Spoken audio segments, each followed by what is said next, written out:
মুক্তিযুদ্ধের সময় চট্টগ্রামের সীতাকুণ্ডে জীবন উৎসর্গকারী ভারতীয় মিত্রবাহিনীর অর্ধ শতাধিক শহীদ স্মরণে নির্মাণ করা হয়েছে মৃত্যুঞ্জয়ী মিত্র নামের একটি স্মৃতিস্তম্ভ। দেশে মহান মুক্তিযুদ্ধে শহীদ মিত্রবাহিনী স্মরণে এটিই প্রথম স্মৃতিস্তম্ভ বলে ধারণা নির্মাতাদের। সকালে বাংলাদেশে নিযুক্ত ভারতীয় হাইকমিশনারের উপস্থিতিতে সীতাকুণ্ডের চন্দ্রনাথ পাহাড়ে স্মৃতিস্তম্ভটি উদ্বোধন করা হয়। সীতাকুণ্ডের চন্দ্রনাথ পাহাড়ের প্রায় ১২০০ ফুট উঁচুতে অবস্থিত দুটি মন্দিরকে ঘিরে প্রতিদিনই ভিড় থাকে তীর্থযাত্রী আর ভ্রমণ পিপাসুদের। পাহাড়ে উঠতেই এসব মানুষের চোখ এখন আটকে যাচ্ছে নান্দনিক ভাস্কর্যে, যেখানে স্মরণ করা হয়েছে মহান মুক্তিযুদ্ধে শহীদ মিত্রবাহিনী ও মুক্তিবাহিনী সদস্যদের।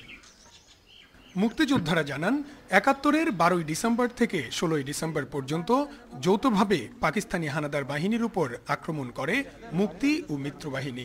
১৩টি সম্মুখযুদ্ধ ও ৯টি গেরিলা যুদ্ধে মিত্রবাহিনীর অর্ধশত সদস্য ও অসংখ্য মুক্তিবাহিনী সদস্যদের প্রাণের বিনিময়ে ১৭ ডিসেম্বর হানাদার মুক্ত হয় এলাকাটি।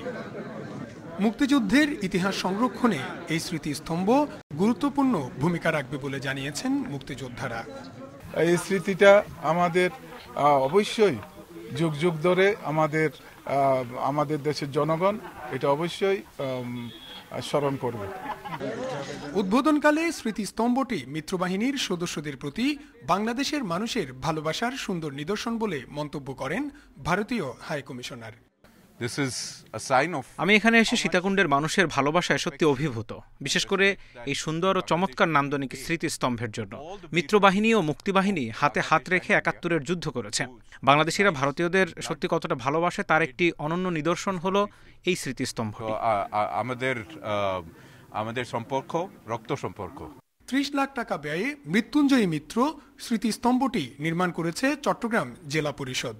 তাদের দাবি, মিত্রবাহিনীর শহীদদের স্মরণে দেশে নির্মিত এটি প্রথম ভাস্কর্য। আমরা এটার জন্য আমরা নিজেদেরকে অত্যন্ত সম্মানিত বোধ করতেছি যে আমরা এরকম একটা কাজ করতে পেরেছি, যে যৌথ বাহিনীর স্মৃতি রক্ষার্থে বাংলাদেশের কোথাও কিছু হয়েছে আমার জানা নেই, কিন্তু আমি এই চট্টগ্রামে এই সীতাকুণ্ডতে ঐতিহ্যবাহী স্থানে আমরা সেটা করেছি। চলতি বছরের মার্চে এর উদ্বোধন হওয়ার কথা থাকলেও করোনার কারণে তা যথাসময়ে উদ্বোধন করা যায়নি।